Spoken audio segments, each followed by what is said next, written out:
Donc voilà, on se retrouve donc pour la suite de cette vidéo de la, du chapitre 823, donc de la réaction live. Donc on s'était arrêté à la page 8. Alors donc, donc là on continue, hein, tout simplement. Donc page 8, mais échanger de manière pacifique et productive avec des chefs d'État aussi extravagants relève quasiment de l'impossible. Donc là on a encore d'autres personnages qui vont aller à la rêverie. Donc le premier, c'est un espèce de papy. Il a une grosse moustache qui coupe quasiment toute sa bouche. Qui me fait penser moi comme ça à Gaimon, le petit bonhomme qui était dans le coffre. Après l'autre, il a l'air d'avoir un grand chapeau, peut-être, mais je sais pas, il a un long nez fin comme ça. Bon, et il fait penser un petit peu avec sa barbichette comme ça, un peu à Dalton. Le suivant, il a des moustaches comme ça qui font à la fin un petit peu en spirale à la façon Sanji, avec un petit foulard comme sabot. Et il a des moustaches qui ressemblent à des aiguilles d'une montre, tout simplement. Après, on a une femme, donc voilà. Et le suivant, il a une tête avec un cigare à la bouche. Donc bon, après, c'est des gens qu'on a peut-être vus sans s'en rendre compte comme ça, ou qu'on n'a pas vu, mais je sais pas. Mais bon, en tout cas, ils viennent de royaumes différents de plusieurs pays. Kano Kuni à West Blue. Don Shinjao. Tiens, ça fait longtemps. On l'a vu il n'y a pas longtemps, Don Shinjao, pendant l'arc Dressrosa. Sai ne devrait pas tarder à rentrer. La guerre est finie. Je crains qu'il ne puisse arriver à temps pour la rêverie. Il y a beaucoup de choses que j'aimerais pourtant qu'il dise. Donc là, on a un mec qui ressemble à un espèce de chinois, là. Enfin, il a des petits tocs un peu. Dans Dragon Ball, il y a un mec qui lui ressemble comme ça, avec deux petites barbiches aussi, des petites lunettes rondes noires, et il a un dragon sur parce qu'il a le crâne rasé, et il a un dragon tatoué sur la tête, et il a une chaîne, une grosse chaîne autour du cou, mais il me fait penser à Taipopo, je crois, ça doit être son nom. J'ai un peu de mal avec les noms, excusez-moi, hein, ça fait. C'est un peu difficile pour moi de me rappeler tous les noms. Au royaume maléfique, donc ça veut dire que peut-être Don Chinjao ou Sai, maintenant que Sai il a repris le royaume, va aller certainement aussi à la rêverie. Donc ça c'est pas mal parce que vu qu'ils ont rencontré Luffy et les Mugiwara, donc ça serait pas mal. Au royaume maléfique de Black Drum à South Blue. Donc Black Drum, ça doit être le royaume de Wapol, parce que Drum c'était à l'ancien royaume de Wapol, et Black parce qu'il est un peu maléfique, donc voilà. Eh bah oui, c'est Wapol en fait, c'est ça. Ma ha ha ha ha. Le royaume de Sakura, donc là il y a une astérix, note de l'odeur. Nouveau nom de Drum, oui, Sakura, parce que pour les cerisiers en fleurs. Ce Sakura, ça veut dire cerisier en fleurs, hein, donc c'est à cause de Iluluk, hein, bon, vous connaissez un petit peu quand même One Piece, je pense, donc j'ai pas besoin de vous le rappeler.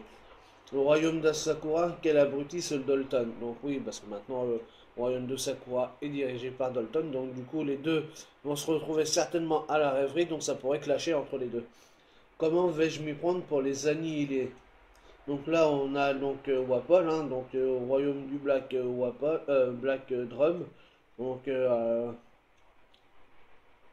on voit plein de personnages qui sont un peu habillés bizarrement.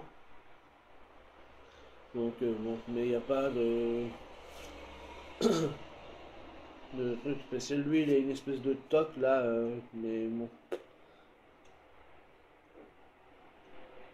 Donc là, on arrive à la page 9. Grand Line, Royaume Sakura, donc le royaume des cerisiers en fleurs, l'île natale de notre petit Chopper. Comment? Ne prends pas ces terres-là avec moi. Comme je l'ai déjà dit, je serai le médecin de bord pour ce voyage. Tu devrais sauter de joie. Donc là, on a Dalton avec le docteur Correa, donc qui va accompagner Dalton pour aller à la rêverie. Le pays de la passion Dressrosa, bon là on y était, donc on sait un petit peu. Donc là on voit qui sont en train de faire toute la reconstruction du pays, hein. Je peux y aller. Tu veux m'accompagner comme invité d'honneur? Bien sûr, merci Viola. Je suis sûr que tu as hâte. Donc là, on a Viola avec Rebecca et on a la petite tontata, celle qui a le feu du démon là en pleurant. Oh, ah, ah putain, j'ai déjà oublié son nom à celle-là. Pourtant, on en a bouffé pendant un moment de Dressrosa. Euh,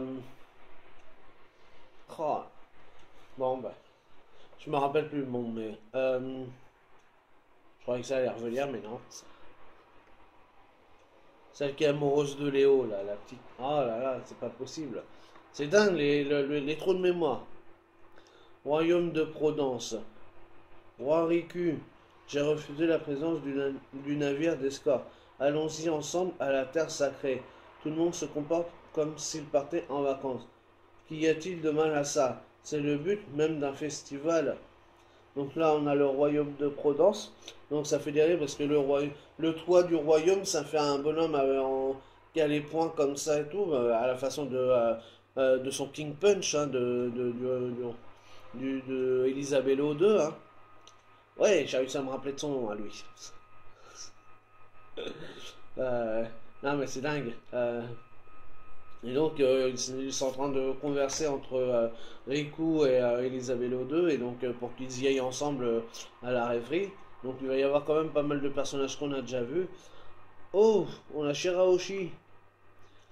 Donc, on aura peut-être des hommes poissons aussi. Faux marin de Redline, Royaume Ryugu. Je suis désolé, mais je ne peux pas. J'ai peur.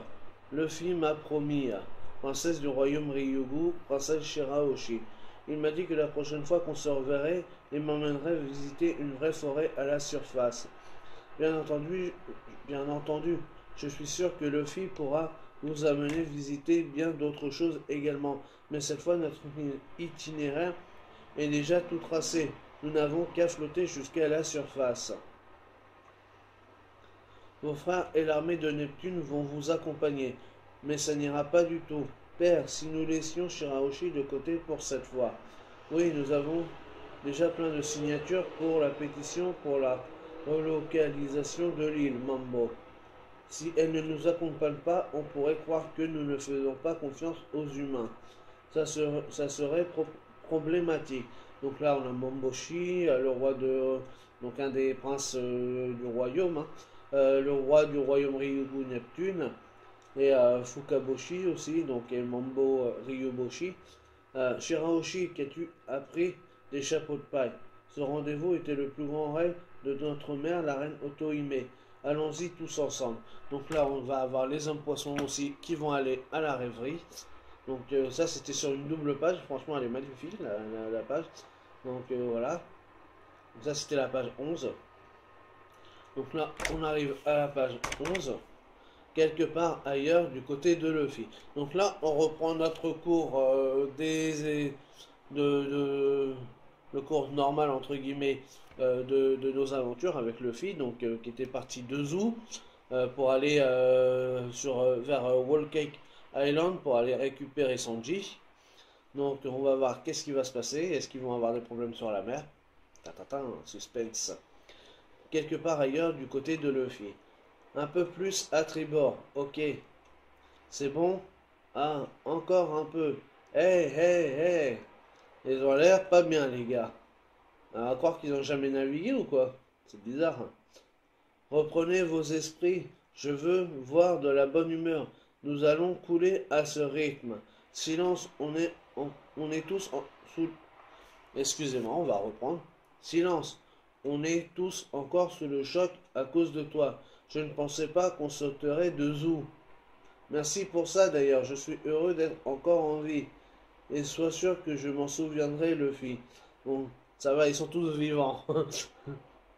C'est vrai que cet abruti, il les avait attrapés tous comme ça avec ses bras élastiques et puis il a sauté de Zou comme un malade.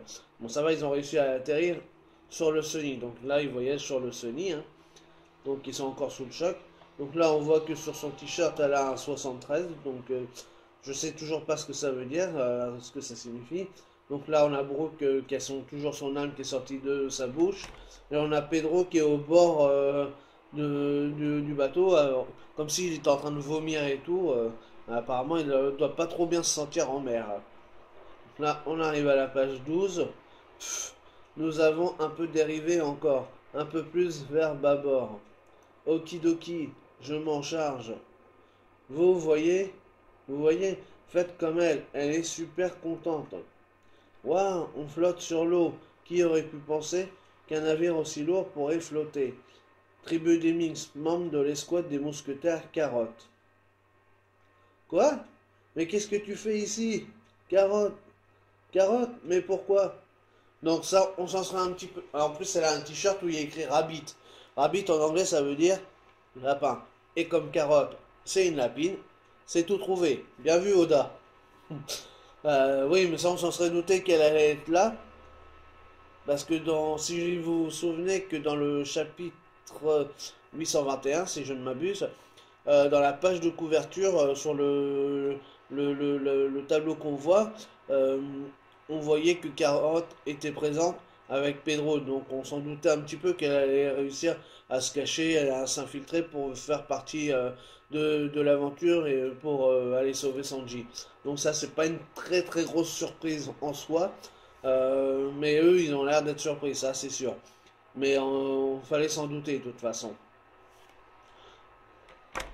Donc là, on arrive à la page 13. Je me suis incrusté à Garouchou. Ya. Donc là, elle attrape Luffy, elle l'enserre comme ça et tout ça, en lui faisant un bisou et tout. Nami, et elle fait, dans les petites bulles, il y a même des petits cœurs et tout. Nami, Chopper, Tados. Elle l'appelle même pas Brooke, elle l'appelle Tados. Ah, oh, c'est dur. Eh, câlin, câlin, câlin. Donc elle est en train de leur faire tous des free hugs, hein, des câlins, tout simplement. Je suis navré, mais serait-il possible de faire demi-tour rapidement? Non, ne me renvoyez pas, Vanda va me gronder. Donc du coup, elle va absolument rester avec eux. Parce que, pardon,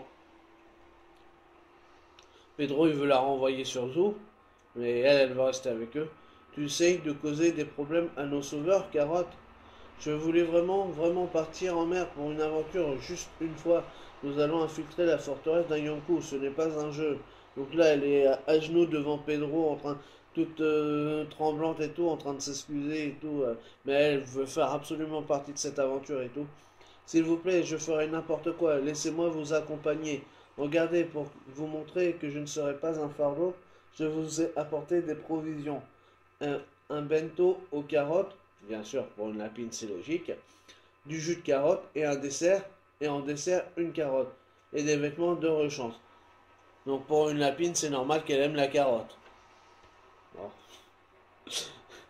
N'y voyez aucune allusion déplacée. Hein, n'est-ce pas le doc? Comme... Pardon, excusez-moi, avec mon nez, mais ça me gratte. Donc là, on arrive à la page 14. Hein, oui, je dis ça par rapport à la semaine dernière avec le bâton climatique de Nami qui pensait que c'était un objet phallique. Donc pour ceux qui ne savent pas ce que ça veut dire, allez sur Wikipédia. Et tu penses que ça va durer combien de temps? Environ une demi-journée. La mer est vaste après tout. Quoi? Le voyage va durer plusieurs jours? Même si on s'y dirige sans détour, comment est-ce possible que ce soit aussi loin? La mer est vraiment une terre merveilleuse. Ça serait la première fois que je pars en voyage. En fait, ce n'est pas du tout de la terre. Et, c'est pas grave si elle nous accompagne. Elle est déjà là, donc bon, tu peux prendre soin de toi toute seule, non? Oui, merci, ça ira. Et qui a dit que tu pouvais manger ma carotte? Bien. Du coup, Luffy, là c'est bien du Luffy tout craché dès qu'il voit de la bouffe, faut qu'il la bouffe. Hein. Euh, donc Luffy lui dit ouais, bah, maintenant que t'es là, de toute façon c'est pas grave, hein, on va faire avec.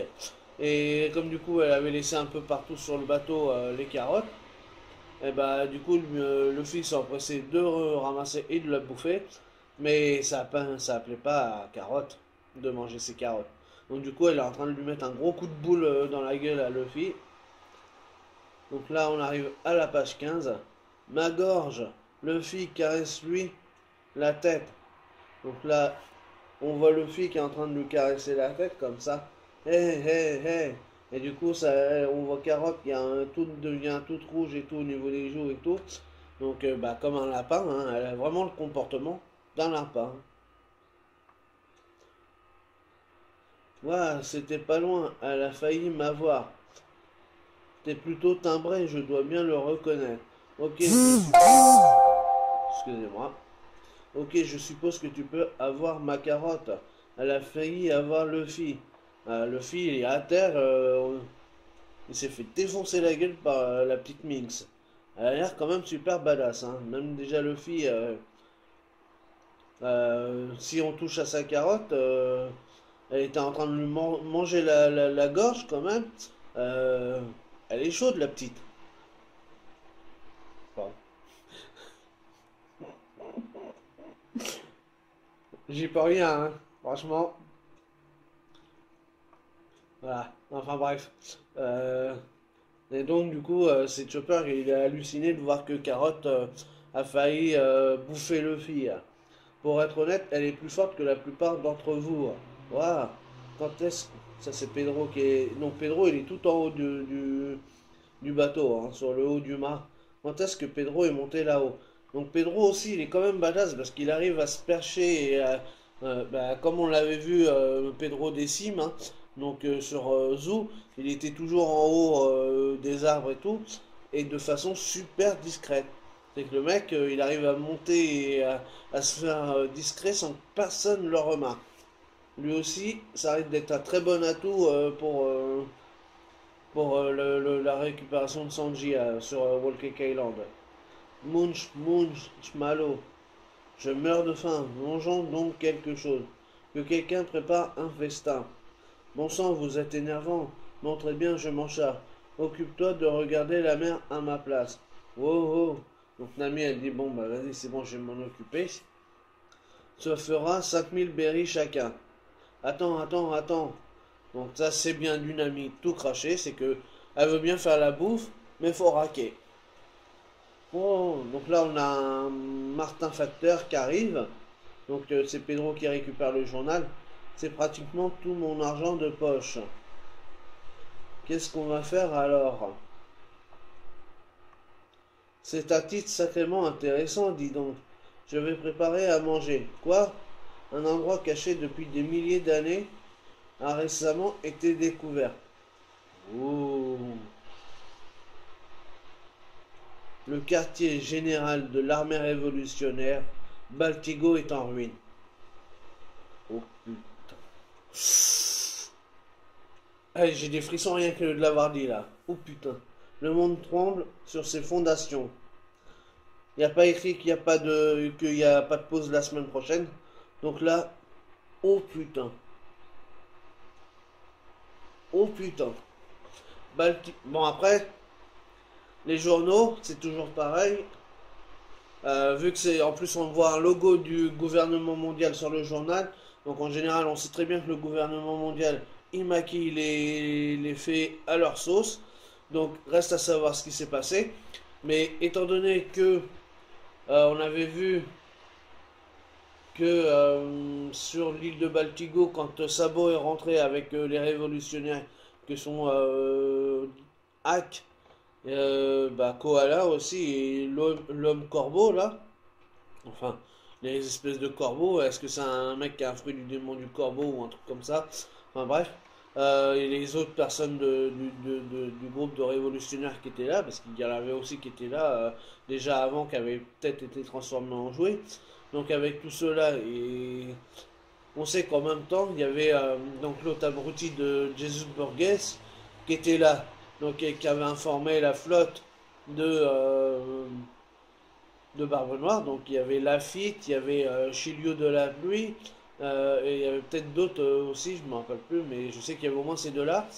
Et donc ils ont été informés que lui, il s'était trouvé là-bas, parce qu'il s'était infiltré sur le bateau, parce qu'il s'était évanoui, je crois exactement. il s'est évanoui en étant dans le bateau, donc du coup c'est comme ça qu'il a pu réussir à aller sur Baltigo, parce que normalement c'est une île qui est isolée et que personne ne connaissait. Euh, donc il a prévenu les autres, et grâce à leur Vivecard ou un truc comme ça, il a réussi. Donc ça veut dire que peut-être Barbe Noire a été là-bas, et qu'il y a soit eu un combat, soit Dragon s'est enfui. Toujours est-il que sur le journal, alors j'ai essayé de zoomer parce que pour voir les photos, et il y a déjà une photo de Dragon, ça c'est sûr. Alors on va essayer de zoomer sur le journal pour voir un petit peu.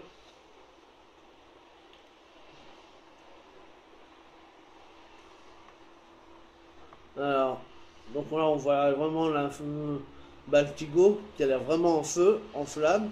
Donc il y a dû avoir sacrément un truc de lourd. En tout cas on voit Dragon et à côté on voit Sabo. En dessous, est-ce que ce serait Kuma, Ivankov ou quelqu'un d'autre de l'armée révolutionnaire? Bon, je sais pas. C'est pas très bien. Et tout en bas, il y a une autre photo, mais je sais pas, je saurais pas vous dire qui c'est. Est-ce que ce serait Barbe Noire ou... Non, je sais pas, mais en tout cas, ça annonce du lourd. Donc là, on a la rêverie qui est en train de se mettre en place. On a une grosse information avec Baltigo qui est en ruine. Donc, est-ce qu'il y a eu un affrontement entre Barbe Noire et les révolutionnaires? À mon avis, s'il y a eu affrontement, il y a eu du lourd. Maintenant, reste à savoir qu'est-ce qui s'est réellement passé. Ça promet pour la suite. Donc là, on accélère vraiment. Et c'est un truc de dingue. C'est dingue. Après, il faut se méfier des fausses informations qu'il y a dans le journal parce que c'est toujours pareil avec le gouvernement mondial. On l'avait bien vu au début avec Dressrosa quand ils avaient annoncé la chute de Doflamingo par rapport à son titre, à son renoncement de Shichibukai, alors qu'en fait on savait que c'était les Tenryubito qui avaient fait ça et par l'intermédiaire aussi du Cypher Zero Aegis. Donc est-ce que là le gouvernement mondial a pu maquiller tout ça encore? Ça reste à voir, mais en tout cas c'est lourd. Ça promet de très bons événements pour la suite. Donc voilà pour cette vidéo analyse. Non, pas d'ailleurs analyse. Donc voilà pour cette vidéo. Excusez-moi. Donc pour cette réaction. Ah. Donc voilà, cette réaction live est maintenant terminée. Donc nous on se retrouve pour une prochaine vidéo, donc certainement demain, où je vous ferai la review figurine de Chopper dans la collection Hachette. Donc comme d'habitude, n'hésitez pas à partager, à laisser des commentaires, à mettre des pouces bleus, et à laisser des commentaires et à vous abonner si c'est pas fini, fait encore. Donc voilà, salut tout le monde.